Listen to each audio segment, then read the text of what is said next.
I want to start by asking you, in this coronavirus pandemic, that world that we live in right now, clearly change is here to stay. And I know that you've been through a lot of changes, both personally and professionally, over the years. How has that prepared you for what we're really facing today?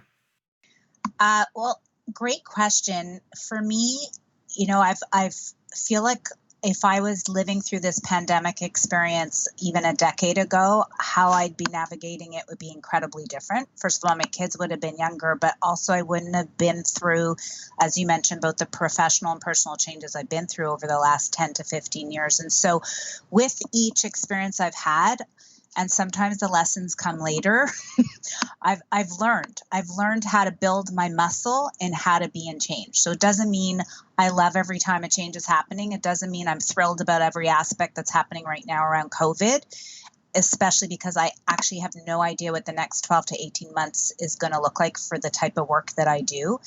That being said, I know I've lived through stuff before where my biggest fears were not realized and I was able to navigate through those. So, probably what's helped me the most is all the learnings I've had and skills I've learned around change. So, I actually just wrote a blog about this in the last couple of weeks because I feel like there's people who are probably going through this, not having language and knowing what's going on for them, to just help and support them with what my learnings were through really what I'd call some of the pain that I experienced through change, because that's usually what most of us go through.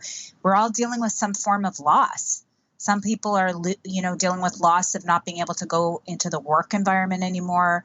They're not able to see their close family members, especially if they have elderly parents in a retirement home. So all of those things are losses and they're real for us.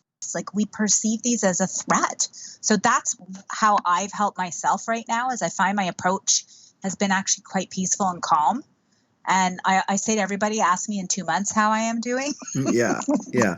But I also think if I'm acting stressed out, I'm certainly not helping my clients and the people in my family if I'm being that way. So it's almost like an inner resilience and an inner knowing because I've lived through stuff that I know this too shall pass.